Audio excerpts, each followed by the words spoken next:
Pues sí, estamos. Buenas tardes a todas, a todos. A ver, Laura Casillas ha escrito un librazo. Lo ha editado magníficamente.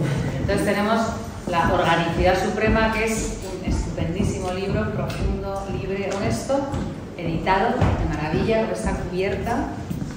Cuando esto pasa, pues como lectores y amantes de la poesía que sois, sabéis que es orgásmico, y en la Fundación lo recogemos máximes, y además los implicados en esto son Laura Casillas, que es, pues sabéis, ahora mismo parte fundamental desde hace tiempo ya de esta casa, y ahora mismo uno de esos motores de los que suenan cada tarde, cada semana aquí.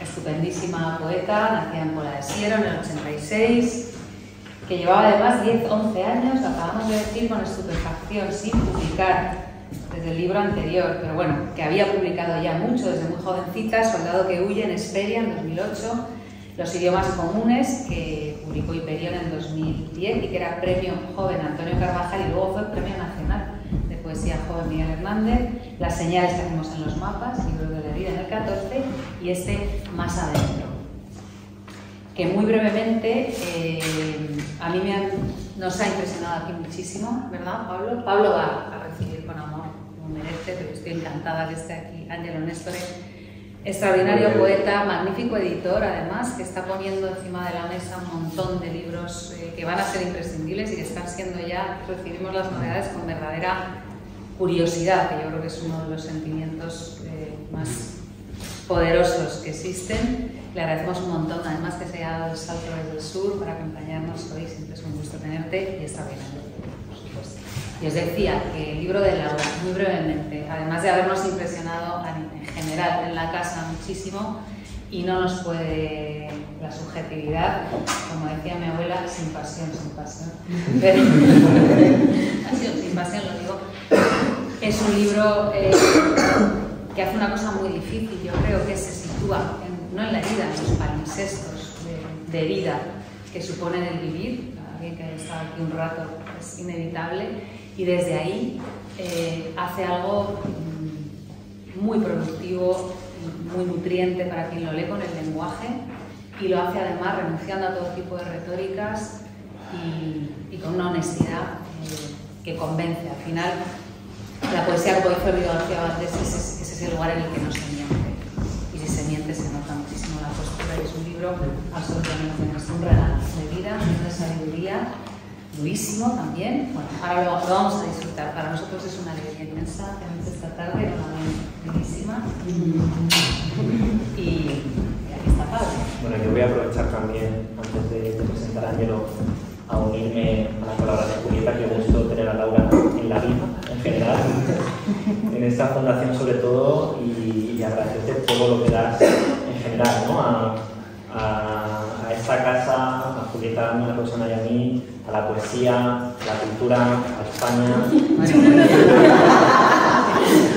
Y está saliendo una peineta. No es para menos. Que gracias por tu curiosidad y por darte de esta manera, y en este libro también, es sobre todo un ejercicio de valentía y de generosidad, ese marcar el camino para también muchos y muchas que nos podemos encontrar en eso que has escrito. Y efectivamente se escribe, pero no aparece publicado si no hay una editorial, una idea, una idea, un proyecto que lo respalde. Laura no podía haber encontrado mejor casa, creemos, que Letra Versal. Tenemos que agradecer especialmente el trabajo que hace Ángelo Nestore y sus compañeros en Letra Versal por, ya lo he dicho antes, hacer una editorial que es un soplo de aire fresco en un mundillo muy rico ya de por sí del panorama de las editoriales independientes de poesía española, pero aún así Letra Versal ha conseguido su hueco, ha conseguido en apenas 5 años ser una editorial de referencia, ser una de esas editoriales que tienes que estar pendiente de a ver qué publica, qué nos trae Letra Versal, y es un trabajo encomiable el que hace Ángelo y sus compañeros.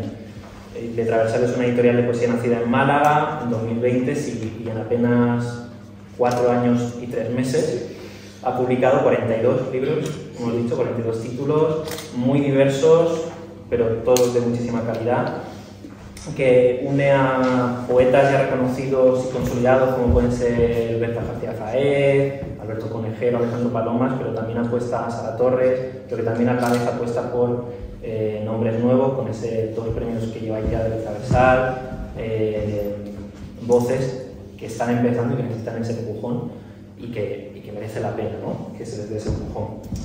Y efectivamente el artífice de todo esto es Angelo Nestore, que ha venido desde Italia para enseñarnos unas cuantas cosas. Angelo Nestore nació en un pueblecito del sur de Italia llamado Lecce. Sí, como Lecce, pero reside en Málaga desde hace varios años. Es poeta, es artista multipolar, iba a decir, multifacética. Se dedica a la poesía, a la música, a la performance, al teatro, al videoarte. Y como poeta, efectivamente ya decía Julita que es excelente, también sus libros, ya no solo los que edita, sino los suyos propios, son imprescindibles también. Ha escrito Adán o Nada, Actos impuros, Hágase mi voluntad y El último deseo de ser árbol. Y efectivamente es una suerte queridísima en esta casa y es una suerte que quieras venir siempre que te pasas por aquí. Estamos muy agradecidos y ya lo dejamos, porque vamos aquí media hora.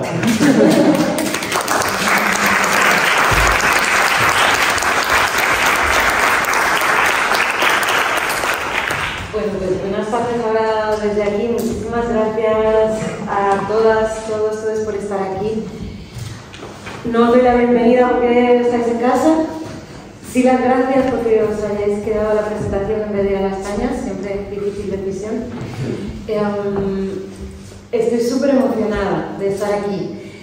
Para mí este lugar es muy casa y estoy muy agradecida a Julieta, a Pablo, a Rosana y a toda la gente que mantiene esto en pie por el espacio que tenemos, ¿no?, para encontrarnos, para pensar juntas, para aprender juntas y para hacer. Estamos además teniendo en los talleres un año extraordinario en el que nos estamos pasando fenomenal y en el que recibimos todo el rato visitas que nos llevan a otros lugares, ¿no? Aparte de estar emocionada, como podéis ver porque me conocéis bastante, estoy bastante nerviosa porque cambiar de lugar en los espacios siempre es algo muy raro y yo siempre aquí suelo estar de anfitriona, entonces ponerme en este otro lugar pues me resulta cuanto menos curioso, ¿no? Pero bueno, me apetecía un montón compartir con vosotras y celebrar la salida de este libro.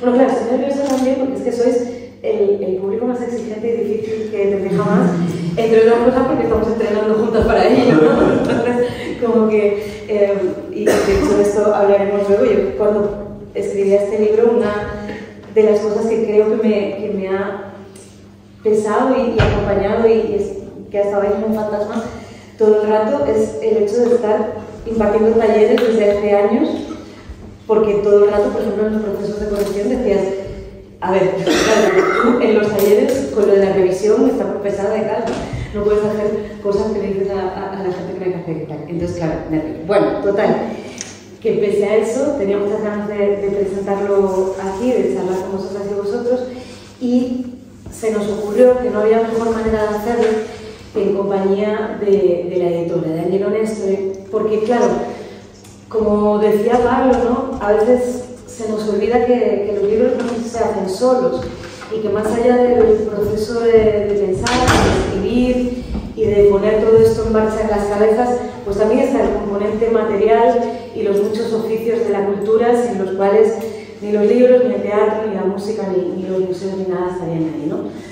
Y nos parecía que una casa como esta también tiene que tener presente toda esa parte y bueno, que quizá también era interesante para vosotras y vosotros conocer cómo son esos otros procesos de hacer un libro que van más allá de la escritura. Así que vamos a empezar charlando un poco de la editorial, de Traversal, y luego pues, pasaremos a hablar y a leer más adentro. Bienvenida. Muchas gracias. Tú también eres muy nerviosa porque esa es una casa para mí y tengo recuerdos muy dulces justamente de este espacio. Muchísimas gracias, Julieta, Pablo y toda la persona que lo hace posible.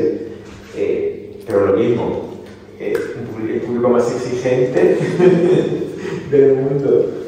Pero eso, muy feliz. Yo voy a ir al grano directamente. Voy a empezar por preguntarte si tuvieras que definir Letraversal a día de hoy, ¿cómo contarías este proyecto? Me hicieron esta pregunta y tengo la respuesta. La verdad es que creo en lo... Bueno, evidentemente todo proyecto editorial es un proyecto político para mí, es decir, es una forma de pensar, una forma de generar miradas, no una, miradas varias, ¿no? Hacia el mundo. Y eso tiene que ver con la escritura, evidentemente, es decir, pienso en la editorial como una forma distinta de escritura a través de las palabras de otras personas. Es decir, es como si estuviera escribiendo un libro que se llama Letraversal con los libros de otras autoras. Entonces siento, porque, claro, al fin y al cabo, cuando se entrega un manuscrito a una editorial, luego se convierte en nosotras. Y ese nosotras, pues la escritura también es ahí, aunque no esté, por supuesto, mi nombre, no esté mi nombre mismo, o sea, no hay un cambio de los poemas, pero sí que un acompañamiento. Y ese acompañamiento y esa visibilización que tú decías antes de toda la parte que forman todos los actores, ¿no? Actrices dentro de un proceso de nacimiento de un artefacto libro que muchas veces están escondidas. Ese ser efímero también puede ser la escritura. La escritura no necesariamente tiene que dejar un libro. Entonces, me gusta la idea de que la edición se pueda pensar como una escritura invisible. Está ahí, pero está ahí. Yo creo que Letraversal lo ha conseguido en este tiempo vertebrar, y porque creo que hay una pequeña comunidad que realmente sabe que lo que hay sigue unas miradas. Justo la palabra comunidad era la que tenía anotada, sí, como para plantearte la siguiente pregunta, que recoge la que te hacía ahora cuando estábamos charlando en el ensayo de Alicia, ¿no? De alguna manera ese catálogo que habéis ido conformando en Letraversal constituye una pequeña comunidad, ¿no? Es un pueblito o un país, una isla. ¿Quién es esa gente que está ahí? ¿Que estamos? Eso, que estamos. Pues me gustaría decir que está todo muy pensado, pero no es verdad. O sea que me muevo muchísimo por afinidad y por sensaciones. Cuando un libro me interpela o cuando la poética de alguien no me interpela, pues le pido que por favor, como me ha pasado contigo. Lo que pasa es que yo, por ejemplo, contigo he tardado años y años en hacerlo, porque yo quería hacerlo mucho antes, pero no podía, me da mucha vergüenza. Es una cosa que me da muchísima vergüenza. Entonces hablé con Sara Torres, y Sara fue la que me animó, porque dice que no, me va a decir que no, la verdad, no compromiso, no creo que no pase nada, ahora que no, y Sara, por favor, díselo, y ya veremos, que puede ser que sí, ¿no? Entonces sí que hay una afinidad. Antes decíamos en el curso, en el taller, que para mí realmente conocer a una persona a través de su literatura es como haberse tomado muchos cafés, ¿no? Haber compartido un espacio. Entonces eso para mí es también, ¿no? Compartir un espacio y poder pensar juntas, que es lo que realmente me interesa. Entonces, esa persona que están en Letraversal son personas con las cuales hemos estado pensando, hemos estado creando juntas, y nace, por ejemplo, con dos libros. Los dos primeros libros son de Alberto Conejero, que se quedó muy querido en esta casa, y Elizabeth Duval, que en aquel momento no era muy conocido, que ahora parece mentira decir Elizabeth Duval, que es su primer libro, era su primer libro, porque realmente una cosa que tenía clara, que Letraversal se caracteriza por algo, es lo transversal, ¿no? Que un poco el eco del nombre de la literatura es esa transversalidad de lo poético, y justamente por eso también también sacamos, ¿no? O sea, 2 libros, uno de Alberto Conejero, que va a hacer una tradición concreta, de persona que tiene una trayectoria también más amplia, con el libro, un libro muy rompedor, como el de Elizabeth Duval, que fue su primer libro. Entonces, sí que me gusta la idea de que en el transversal se puedan encontrar discursos que quizá tienen más difícil salida en otras editoriales, que vengan con más trayectoria. Puede ser también tu caso, que es un libro distinto con respecto a los demás, o gente que está apostando por ejemplo, Barcelona Cursi con Juan Pérez y Berta, o discursos más rompedores en este momento. Y entonces poder poner en diálogo lo que se está haciendo con la comunidad lectora al final. Hay una línea que está intentando ahora, algunos de los últimos libros, que son esas traducciones, ¿no? Sí, el de Realmente Transversal de momento hay 3, pronto 4, 3 colecciones, una que se llama Letra Bastada, que es la principal, otra que se llama Letra Canina, en la cual estamos publicando primeros libros de personas de Málaga, porque también, bueno, Málaga no periférica, pero bueno, cuando yo llegué sí, en 2007 sí lo era, pero un poco más. Ahora ya no, pero sí que me gusta la idea de que es una editorial muy vinculada al territorio y muy atenta a lo que se está haciendo en Málaga, y justamente me gustaría dar la posibilidad de espacio a voces de Málaga. Y luego esta tercera línea que acabamos de sacar, que se llama Letras de Molde, es una colección que se amolda a un tema. O sea, me gusta mucho la idea de que son cuadernitos que van sobre un tema, pero son una colección de cuadernitos, son 10 poemas sobre un tema. Y he empezado con poesía queer traducida, ¿no? Justamente porque creo que hay una unión y hay una comunicación muy importante entre lo queer y la traducción, y me gustaba justamente la idea de traer voces extranjeras, y he empezado con 2 idiomas que son el griego y el checo. Entonces ya tenemos 10 poemas de 10 poetas que además es muy gracioso porque hice yo la selección y me encanta. Por eso me gusta mucho editar, porque puedo hacer cosas que nadie te contrataría, porque dirías, ¿dónde vas? Quiero editar un libro sin saber el idioma. Digo, voy a seleccionar poetas sin conocer el idioma, con ese extrañamiento del que hablamos también antes, ¿no? De qué ocurre si tengo que seleccionar poemas y no puedo leer los poemas. ¿Cómo lo busco? Entonces estuve allí un mes, a través, por supuesto, de la ayuda del SEC Literary Center, y a través de traducciones mediadas, empecé a hablar con poetas queer, empecé a buscar poetas que trabajaban desde lo queer en República Checa, y cada poeta me iba a reenviar a otros poetas. Entonces ha sido como un trabajo de campo muy bello, que al final se ha convertido en esta, que me parece una antología potente y muy significativa, que ahora de hecho presentaremos también en Praga, porque todo, digamos, versión bilingüe, lo vamos a presentar en Praga también. Hemos empezado con griego, con checo, y seguiremos con el año que viene con inglés y catalán. Y luego, bueno, me gustaría también chino, y etcétera, etcétera. Pero es una colección que de momento es poesía queer traducida, pero habrá otra que será animales, por ejemplo. Entonces habrá 10 poemas sobre moscas, 10 poemas sobre perros. Entonces es esa idea de poder generar discurso alrededor de un tema.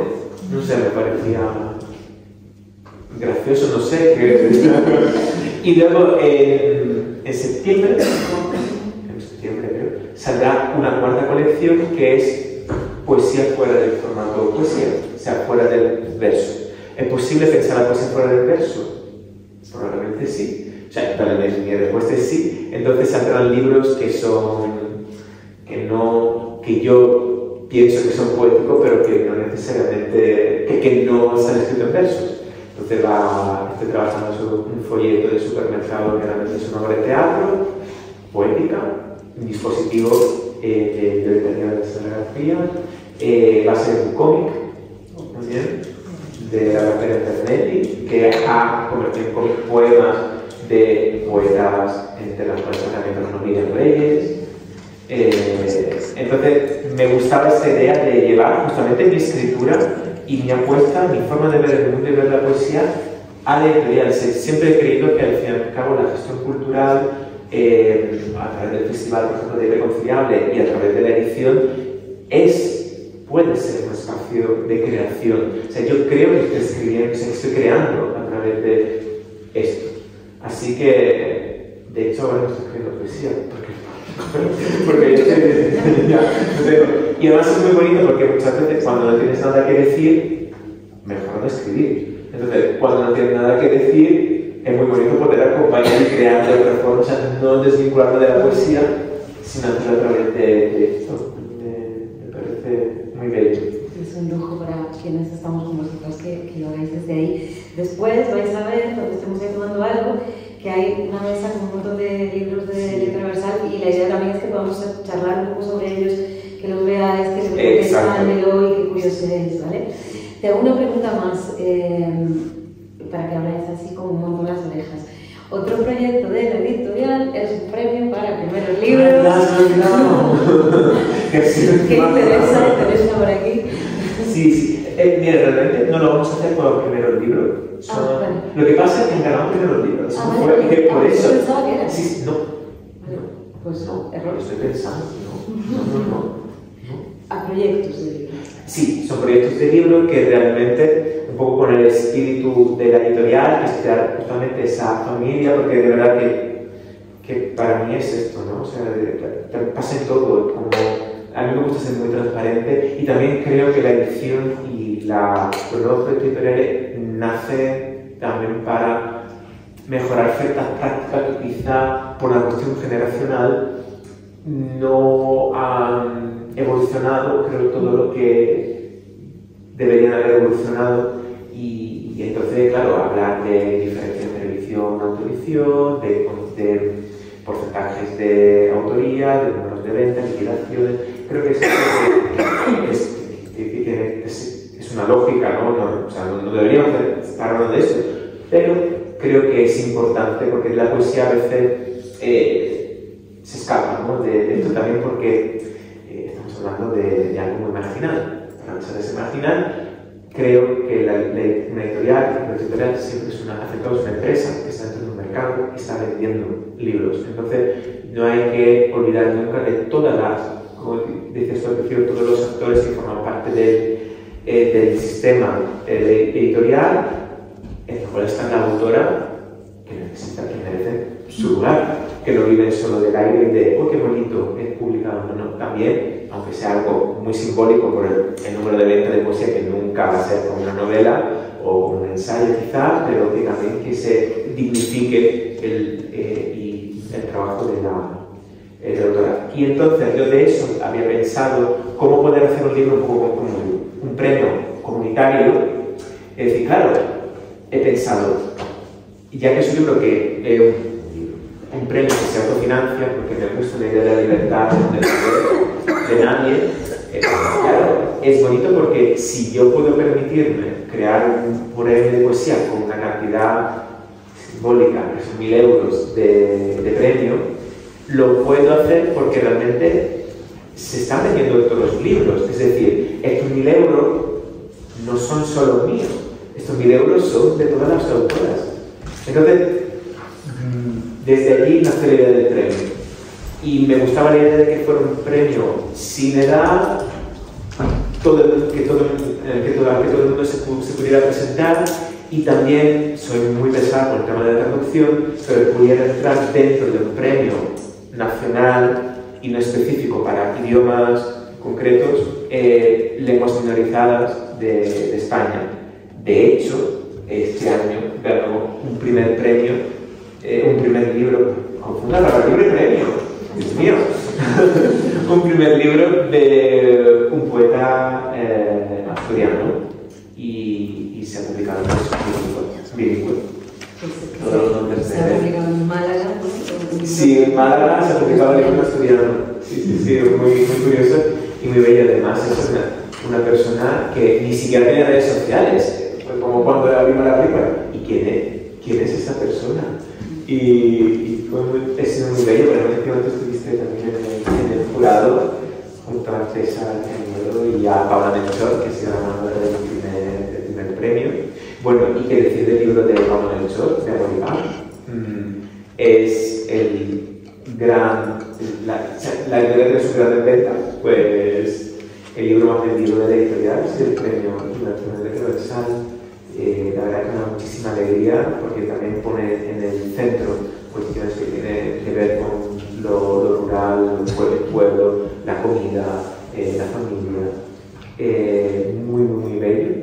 Y está, pronto saldrá la tercera edición, el premio, así que lo animo a que estés pendiente de la red de Transversal, porque de verdad puede pasar cualquier cosa, pero si ni Paula ni Fran habían publicado nada, y eso también, si trabajáis en otras lenguas, es bello también poder optar a este premio. Además, fue muy curioso porque Fran, luego, claro, cuando vino la pica buscando, vi que había presentado el libro, o sea, el plazo acababa, para que fuera fácil, el 31 de diciembre a medianoche, o sea, con la uva, fue a las 20:59. De hecho, una de las primeras preguntas fue: ¿qué tal con la familia?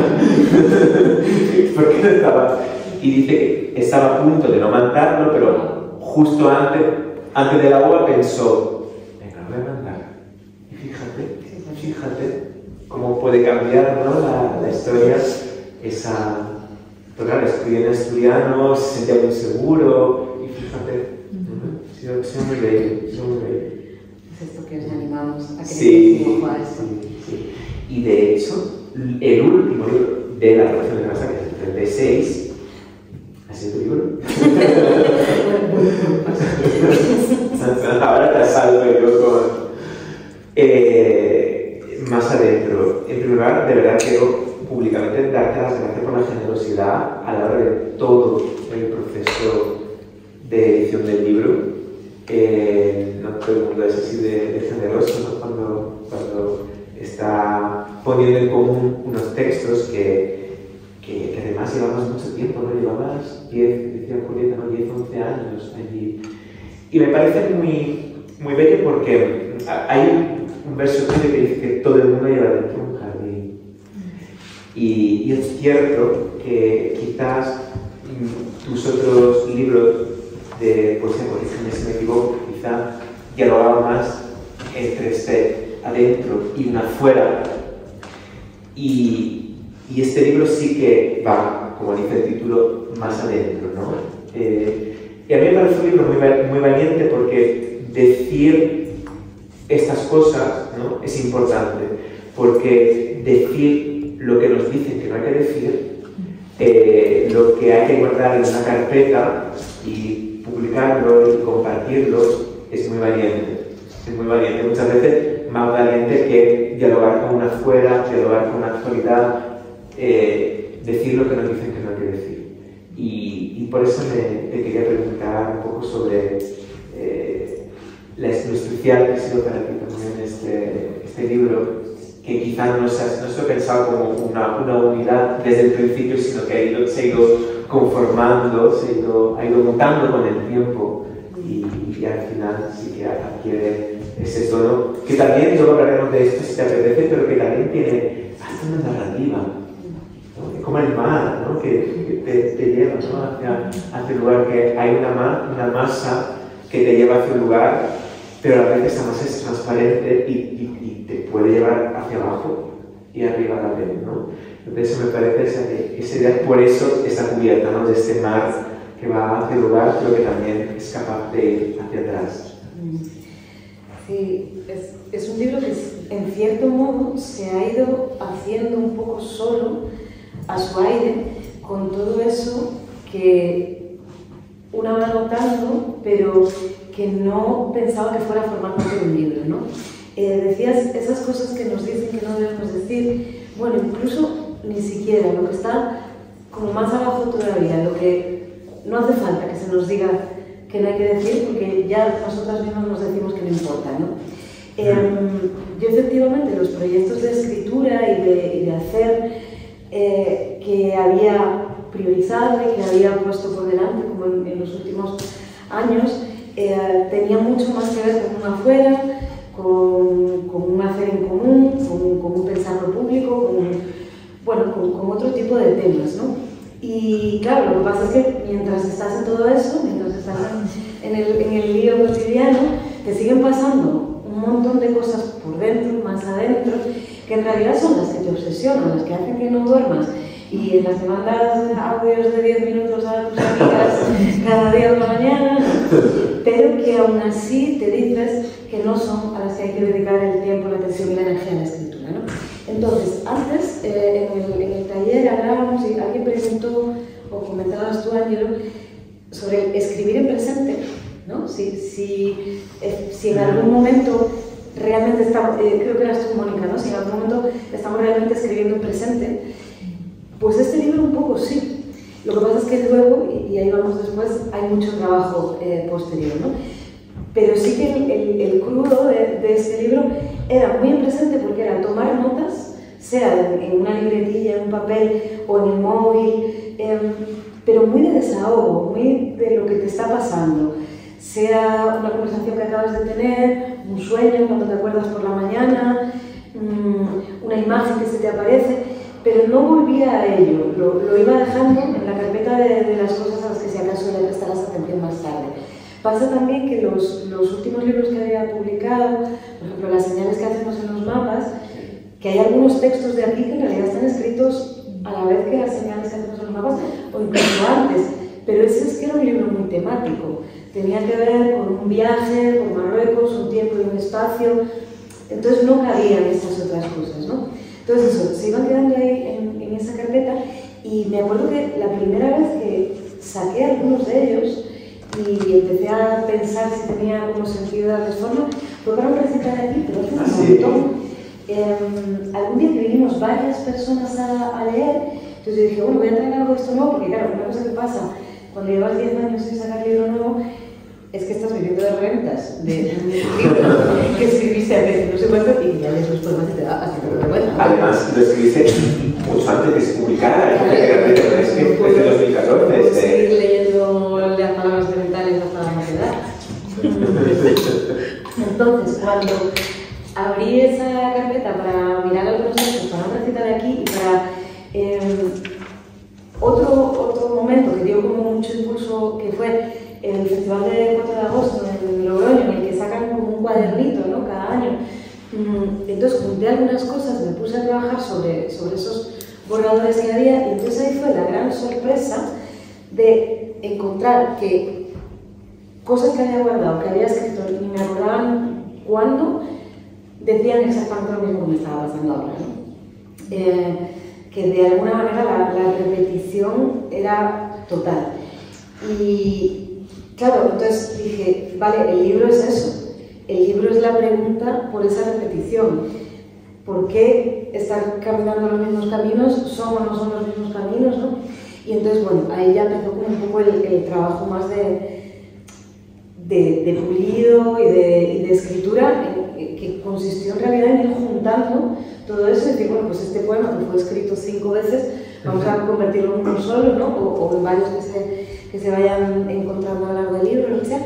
¿Y qué pasa? Que ahí me encontré con que la escritura que tenían esos textos y la que pedían en el trabajo de pulido era bastante distinta a la que yo había trabajado en libros anteriores. Y ahí empezó como una inseguridad enorme, ¿no? Como el, ostras, ¿y esto? ¿Por qué? ¿Por qué esto está haciendo eso? ¿Por qué he escrito esto así? ¿Tiene algún sentido? ¿Me estoy haciendo trampa a mí misma? ¿Escribo así porque leo a gente que escribe así? Bueno, entonces venían un par de años de infinitas preguntas. Y luego ya el momento en el que me hice la propuesta, que fue un poco como a través de la amiga en común, como de ella sabía que los dos podíamos querer hacer algo,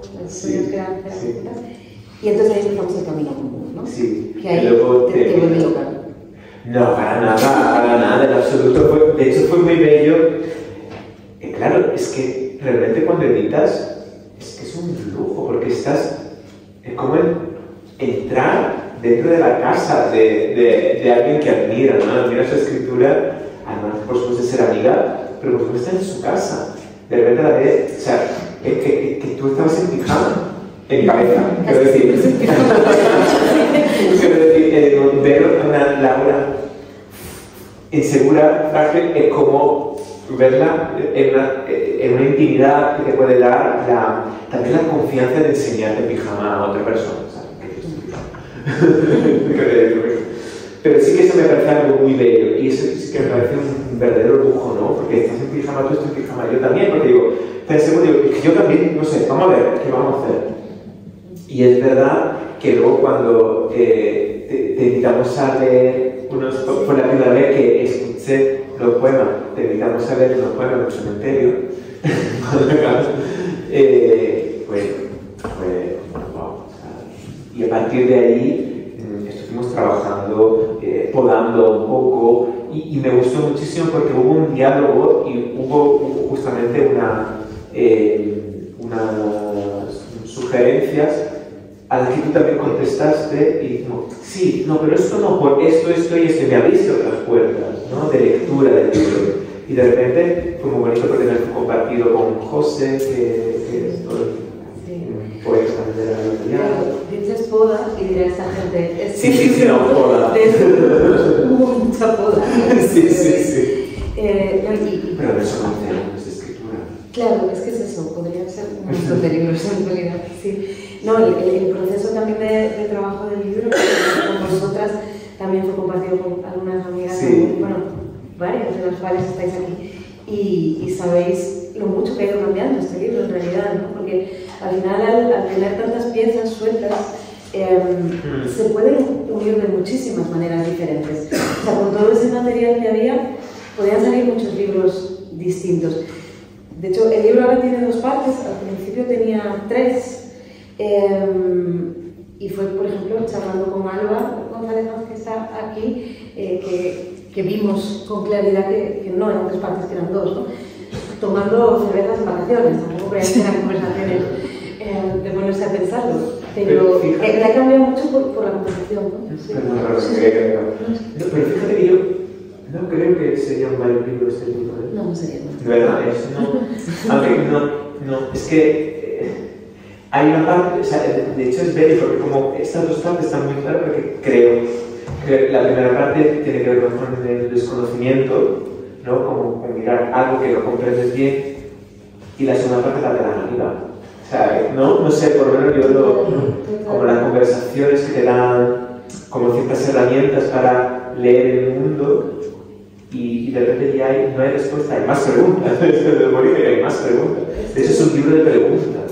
Es un libro de preguntas totalmente, no, y así, y bueno, y ojalá, ¿no? Quienes lo leáis también os resulte un libro de preguntas y de invitación a las preguntas. Efectivamente, las 2 partes que tiene, ¿no? Que una se llama Romance del Camino hasta aquí y la otra Más adentro, como título, pero todo junto, que ese fue otro hallazgo de vacaciones.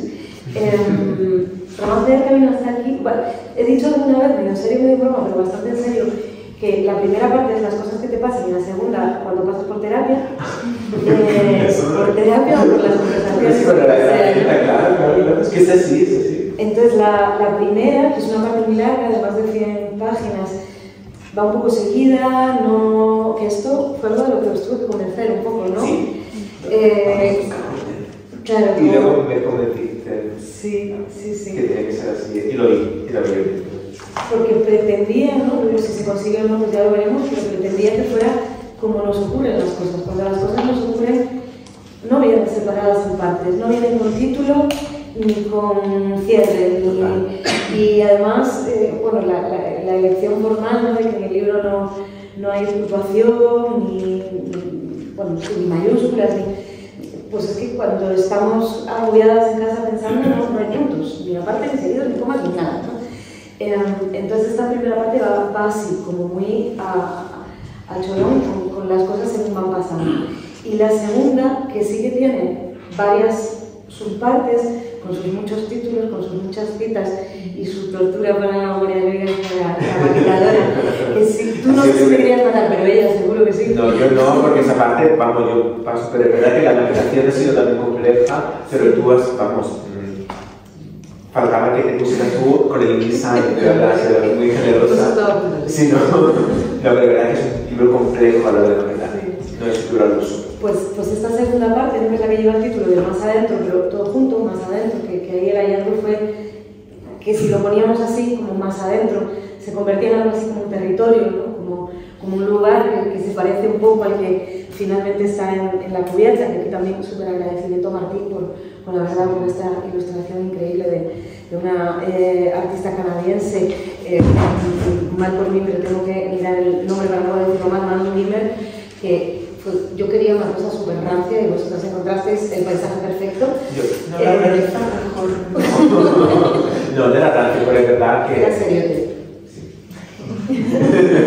Total, que más adentro es la parte en la que está como este paisaje con todas sus criaturas, con todo tal, ¿no? Y lo que, perdón, no te sentido, pero la que se ve y la que no se ve, eso es lo que me interesa. Porque sobre todo las que no se ve ninguna. Exacto, pero hay muchas.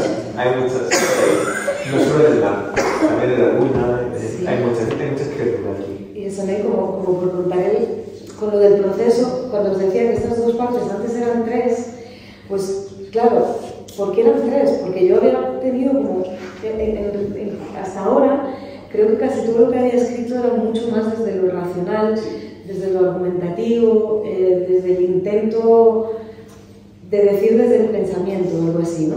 Y la estructura inicial tenía mucho de eso, porque había una tercera parte que quería resolver, que quería, bueno, que al final nos quedásemos un poco tranquilas, cerrar la pregunta. Las soluciones, ¿no? Como cuando estás en el crucigrama y luego que la solución detrás, ¿no? Y ahí, de nuevo, ¿no? Las amigas de la conversación dijeron, es que igual, ¿a quién estás queriendo tranquilizar con esto, no? ¿Por qué necesitas dar una respuesta?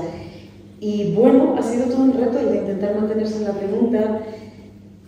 Veréis ahora cuando leamos algunas cosas que no me he resistido del todo a intentar acabar con algo de para arriba, ¿no? Lo hablamos con Marta Asunción la semana pasada también, el intento de que haya una grieta para la que entre algo de luz.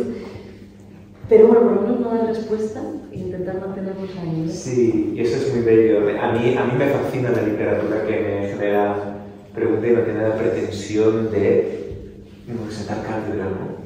Y de dar respuestas, ¿no? Me parece muy bello. Y sobre todo, claro, yo este libro lo leo casi como una... Lo estaba hablando, creo que en el Viniendo, aquí, me parece casi un libro epistolar, es decir, hay una conversación constante con las amigas, ¿no?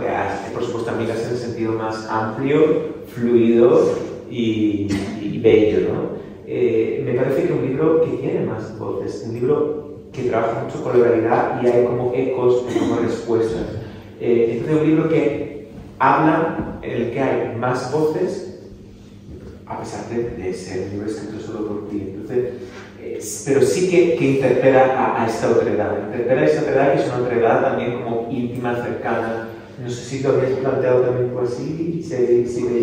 Me alegra que lo digas porque eso espero un poco, ¿no? O sea, a mí una cosa que me preocupaba mucho cuando me encontré con esta escritura, que no era la que yo normalmente había cultivado más, que era más clara, que era más directa y que me esforzaba más en como que se entendiera muy bien lo que quería decir, ¿no? Al dejarme ir un poco más por esta vía de lo menos racional y de lo más sugerente, me preocupaba mucho que no se entendiera. Porque para mí la poesía y la literatura tienen sentido mucho en el comunicar y en el comunicarse, y en el hablarse, y en la conversación.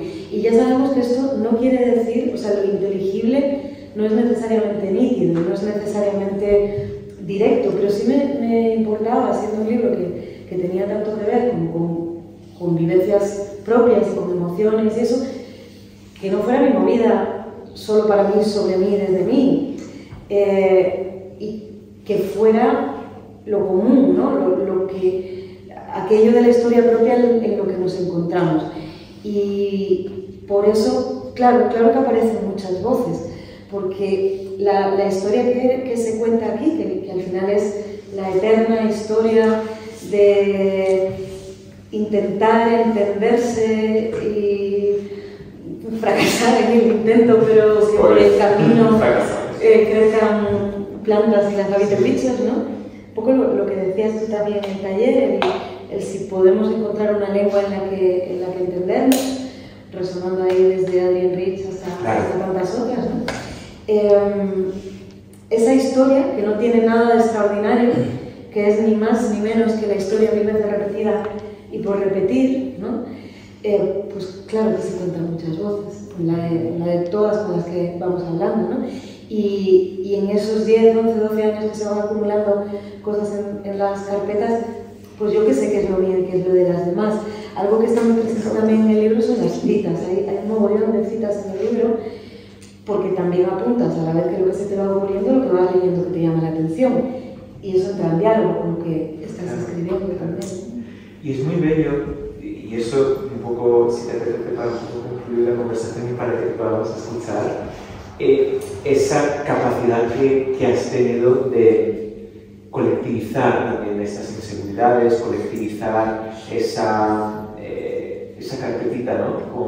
con ese adentro tuyo y no avergonzarte de ello. Es decir, porque si no lo colectivizamos y nos avergonzamos, tampoco podemos ser capaces de construir imaginaciones más radicales. Entonces, creo que en ese sentido, ese gesto de amor que ha sido publicarlo y de confiar en todas, ¿no? En la persona que lo lee, la persona que lo hemos editado, es un gesto muy bello, pero es un gesto también de amor colectivo.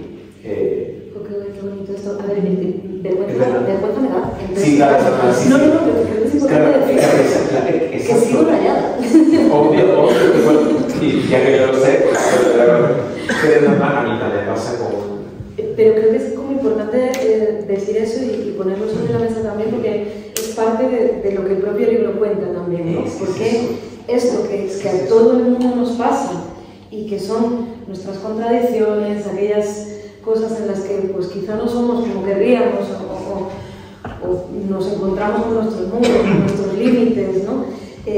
Habrá vivencia más común que esa y sin embargo nos la contamos todo el rato, pero cuesta un poco más ponerla en un libro, ¿no? Y me estaba acordando como de dos reflexiones de otra gente, una no sé de quién, pero yo sé que hace un montón de años alguien me dijo que, y lo he repetido mucho, pero no me acuerdo quién me lo dijo, que hablamos mucho cuando publicamos o cuando hacemos público algo, que hace falta confianza en una misma para hacerlo, pero esta persona sabia, no recuerdo quién era, me dijo, no, sobre todo hace falta confianza en las demás. O sea, lo que hay es que entender que hay una interlocución posible por ahí y ir como a buscarla con la confianza de que existe, ¿no?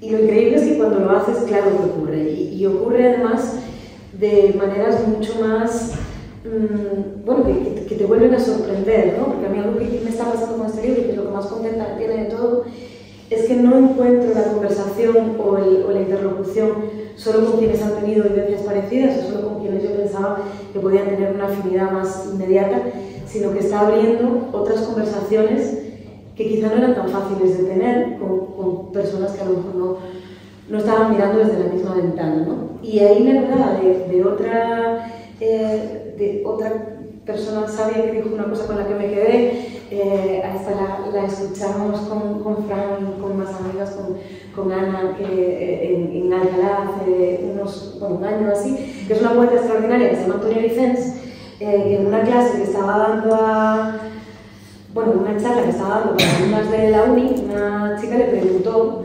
cómo hacía con el pudor para escribir sobre cosas muy expuestas, ¿no? Para escribir sobre su familia, sobre su origen, sobre su historia. Y Antonia, que es una mujer increíble, a la que os recomiendo un montón que leáis, Antonia Vicens, la miró y dijo, es que si lo hago bien, no me desnudo yo, te desnudas tú. Y eso yo me lo he llevado como conmigo ya siempre, ¿no? Vale, no hay que tener... No es esa vergüenza, ¿no? Porque si lo hago bien, pues entendéis vosotros ahora. Pues estamos listos para desistir.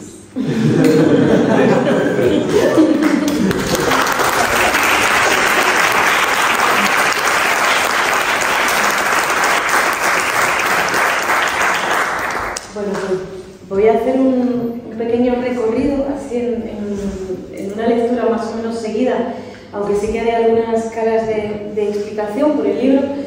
Como os decía, tiene dos partes. La mayor parte de lo que voy a leer es de la primera, de ese romance del camino hasta aquí, aunque sí me adentraré un poquito en algún momento en algunas partes de la segunda.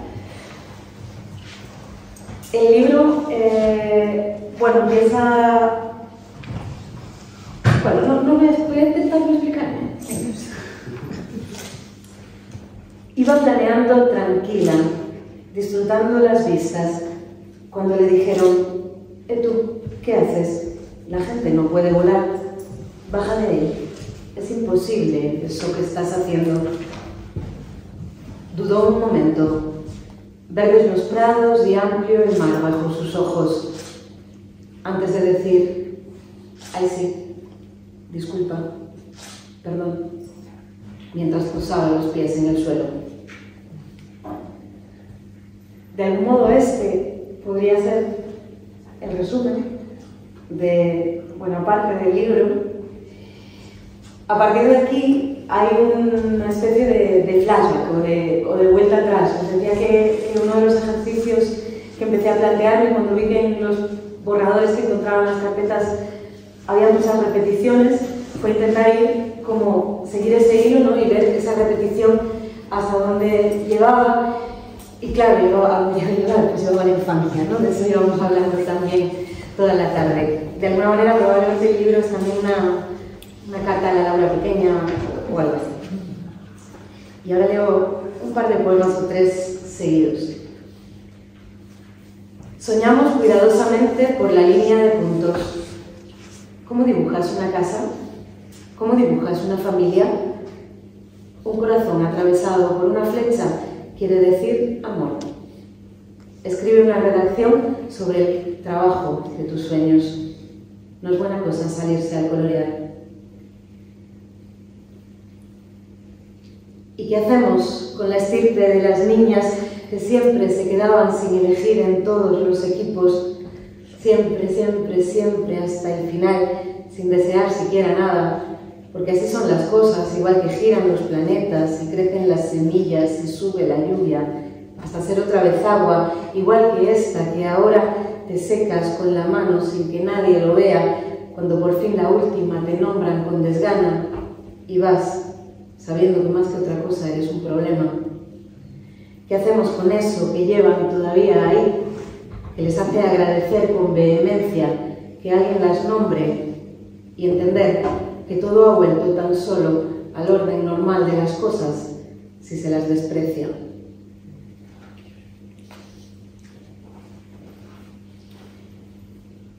Por el cromosoma X heredamos la fe en la tristeza. Donde haya bifurcación en los caminos, elegimos andar la pena, ver lo oscuro, adelantar el llanto. Al teléfono pugnamos con otras hermanas por ser la que más sufre. Este es el código escrito por años de apretarnos hasta el fondo, estar siempre esperando que llegue un tumor, un rayo, una desgracia, lo que sea que caído del cielo corrobore nuestro castigo, es decir, nuestra culpa. La culpa, ay, la culpa, ese modo de creer que podemos hacer algo, convertir el miedo en un mar navegable, ignorar la libertad del resto para hacer cosas que nos disgustan. Bueno, venimos de aquí, tenemos este legado de siglos, esta educación sentimental y esa niña por dentro, y nos hacemos mayores, intentamos encontrarnos con otra gente. ¿Qué podría salir mal? La mañana nos puso en las manos un animal que tiembla. Un cachorro de pájaro implume, con alas tan pequeñas para augurar el vuelo. Un suave pez boqueando mordiscos sin dientes. Ese tierno bebé de mamífero débil. Su calor irradiaba en tormenta. Lo veíamos crecer cada segundo, desbordarnos las palmas y los ojos. Su mirada insolente nos desataba el miedo con miles de preguntas sobre el sabor de todo. Nos dejaba en los dedos esas ansias de hondura, esa fe en lo que late. Iba a morir un día, lo sabíamos, pero en ese momento, con su súbita mezcla de asombro, vida y daño, nos hacía sentir como pequeñas diosas sobre el acantilado. ¿Y qué vamos a hacer ahora?, preguntamos al fin.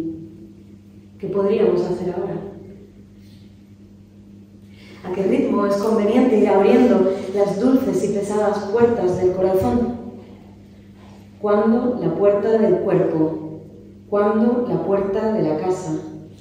¿Cuándo la puerta del jardín secreto? ¿Cuándo la puerta de las palabras que no se evitan a sí mismas? ¿Cuándo la puerta que da otra puerta, que da otra puerta? ¿Cuándo la puerta del ¿quieres quedarte otro rato? ¿Cuándo la puerta de la historia sagrada? ¿Cuándo la puerta de los sueños comunes? ¿Cuándo la puerta del llanto? Imprescindible sobre todo que estén cerradas las que han de estar cerradas. No vaya a haber corriente. ¿Lo hacemos? No. Porque el amor es imperial, imperativo de exclusiones. Todo pide un sacrificio. La luz devora. Como lianas negras se enrama el pensamiento de la sospecha, aparentemente viscoso, pero en realidad más firme que un roble, como ese que cubre y ya no deja ver. Le nacen flores vistosas de esos colores que ningún animal comería, sabrosos, vistosos, pistilos, venenosos. Son ellas las que comen corazón, pero no hay quien las quiera arrancar.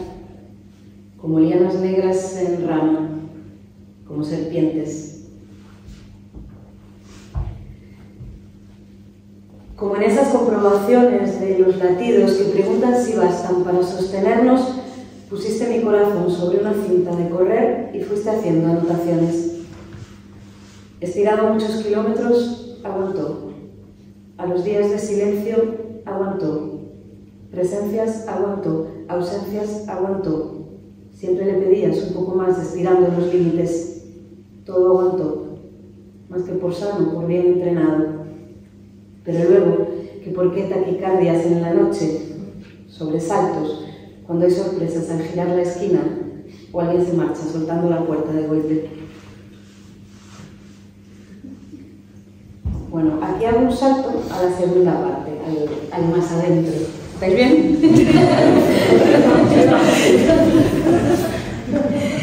En la parte de más adentro, como os decía, bueno, pues vamos a ir más explicada y hay subpartes. Las tres primeras, que se titulan Hay visitantes y travesía del desierto, tienen todo que ver con la vivencia de la ansiedad y con ese mundo del malestar, digamos, mental y físico que va con él. Y una de las maneras que encontré de afrontarlo, pues para eso tenemos la poesía, fueron las imágenes. Entonces, la parte visitantes es una herramienta que os comparto, que es, bueno, pues convertir los malestares en animales.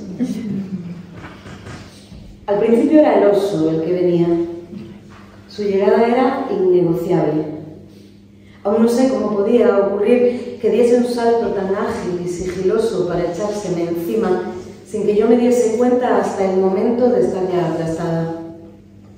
Yo sabía que para librarse de un oso lo mejor es ponerse a bailar, pero no estaba para gaitas, así que tomé otra opción. Otra opción para lidiar con un oso es siempre pedir ayuda. Ayuda a un amor. Así que la pedí y mi amor llevó de la mano al oso hasta un bosque. Tenía lógica, un hábitat amable del que no saldría. Yo le agradecí mucho a mi amor que me hubiera salvado del oso, pero también quedé pensando que sola no habría podido. El amor hace a veces así. Es uno de los tipos de trampa que tienden los osos.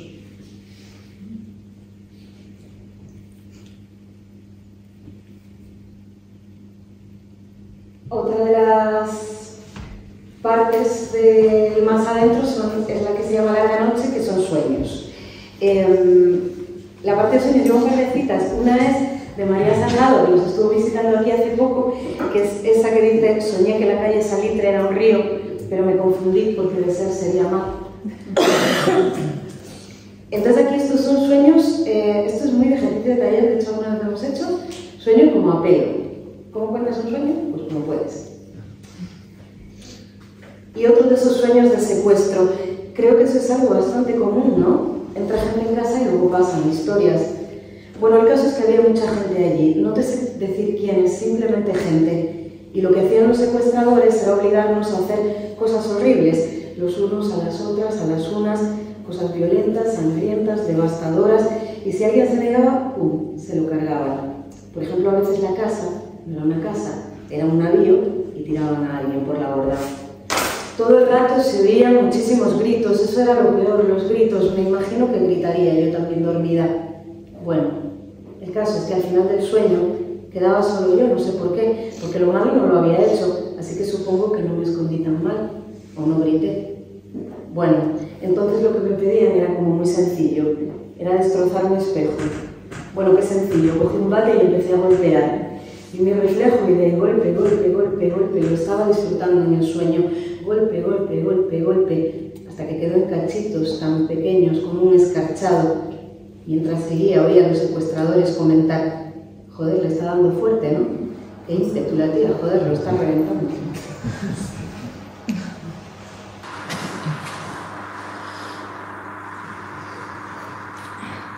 Y la última, y luego animamos juguetos.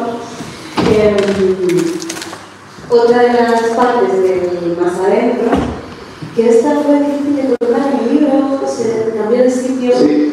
Al principio formaba parte de lo más cercano hasta aquí, luego se desgrabó. Es la parte que se llama Luz de Gas y que, bueno, también es un poco la madre de lo que se intenta contar. Luz de Gas, para quienes no tengáis la referencia clara, ¿no? Luz de Gas, pues Luz de Gas, que viene de una película del mismo nombre.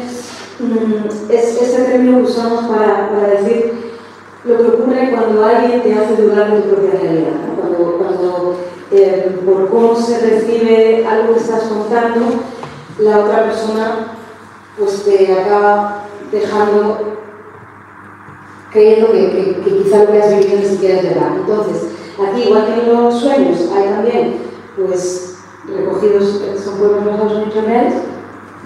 Y luego uno que no he leído nunca, así de viva voz, la letra. Hazme una voz. Hacía un día estupendo. Paseábamos a la orilla del río al que subía el Marx con su mujer. Me hacía ilusión fantasear con siglos y con barcos. Miraba el reloj a veces. Íbamos a perder el tren, esos puntuales trenes suizos. Pero le decía: oye, quizá debemos ir tirando. Y me decía: no, hay tiempo.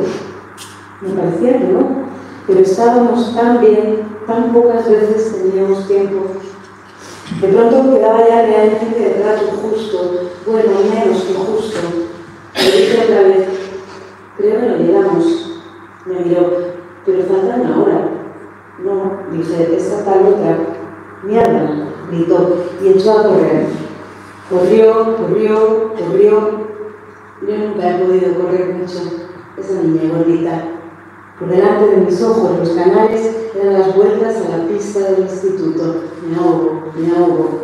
Los turistas, todas las compañeras me pasan por delante. Nadie te va a querer. Corre, corre, los semáforos. No llegamos. ¿Por qué no insististe si lo sabías, idiota? Pero me decía que no. El agua era tan bello en el lago de Max y Jenny. Me ahogo, todo me huele. Siempre acabas la última, ya han llegado todas, se queda una vuelta. Corre, mi abuela, corre. En la estación ya ha cogido las maletas de la consigna. Me ahogo, bloqueo, me ahogo. Vas al menos a cogerla, coño. No puedo. Corremos, corremos. Ahí está el tren. Falta un minuto. Me ahogo, me ahogo. Venga, tú puedes. Solo los últimos pasos. Ya está el final ahí. Ya se acabó la clase. Niña gorda. Subimos al vagón. Caemos en el asiento. Agua. Ríe. Me ahogo, me ahogo. El corazón alocado. Lágrima. Ríe. Lágrima. Intento esconderme. ¿Pero qué te pasa? Dice, lo hemos conseguido. Ríe. Nada. Digo, no me pasa nada. Bueno.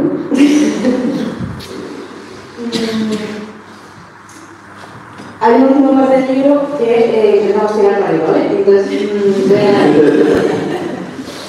la última parte de Desplazar la Esperanza, que es un título que me regaló, me dejó prestado Sara Torres, amiga común, que ella saca a su vez de una lectura de Nancy Mantel, y veo varias citas, y hay dos que me gustan mucho. Una es de una poeta japonesa que se llama Tawara Machi, que a mí me llevó a leer la Lola Nieto, que también estuvo por aquí con nosotras, que son unos versos preciosos que dicen: superada esta pendiente, la carretera sale directamente al mar, un salto de semáforo en mar. Y otros versos de Chus Pato, de su libro Sonora, que dicen: no he tenido otra defensa que ser dada a la luz. Vamos, vamos, solo hay que atravesar el día de hoy y llegar al otro lado. Allí nos espera la playa, como siempre, después del invierno. Llegaremos sin aire, agotadas, ojos llenos de polvo, pero aún vestidas hundiremos los pies en la arena y será imposible no sonreír. Y luego en el agua, flotando, el sol arriba. Vamos, vamos, es solo eso, llegar con vida allí. Vamos, vamos, lo sabemos de otras veces, aunque ahora parezca imposible. Cada vez que algo está vivo, digo, verdad. Caminar sobre piedras, entrar al agua fría.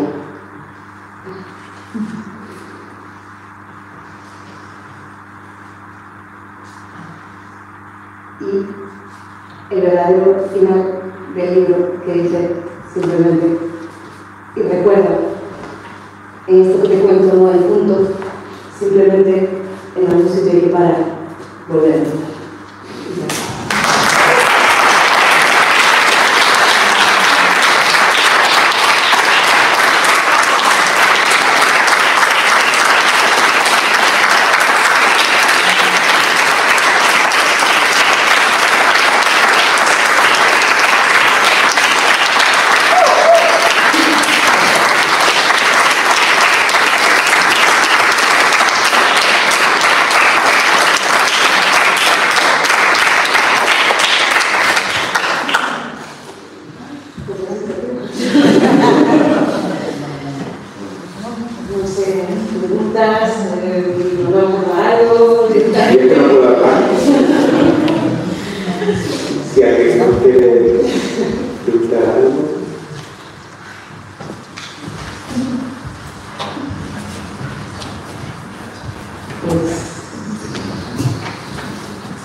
La portada cuando la vi me llamó mucho la atención porque así que me parece como el hecho de los animales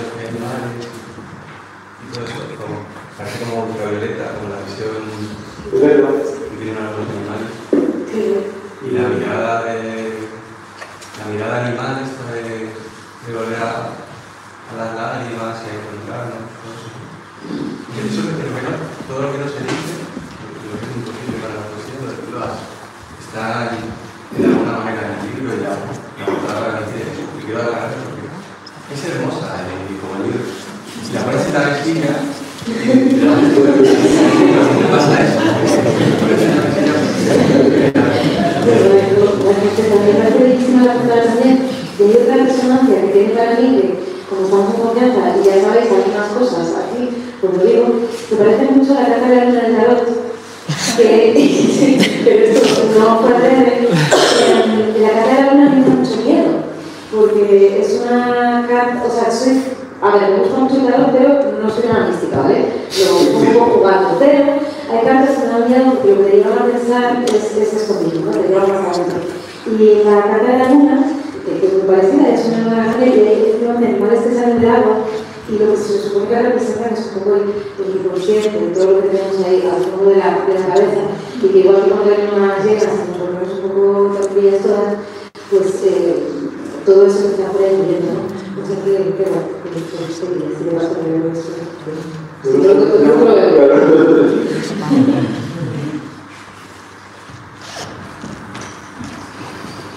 Pues aquí en voz y no en presencia, muchísimas gracias, Laura, por la escritura, por la presencia, Ángelo, por escribir con libros, con letras tan multiplicadas, y que es una alegría teneros cerca. Os queremos mucho y que vamos a brindar por ti, por vosotros.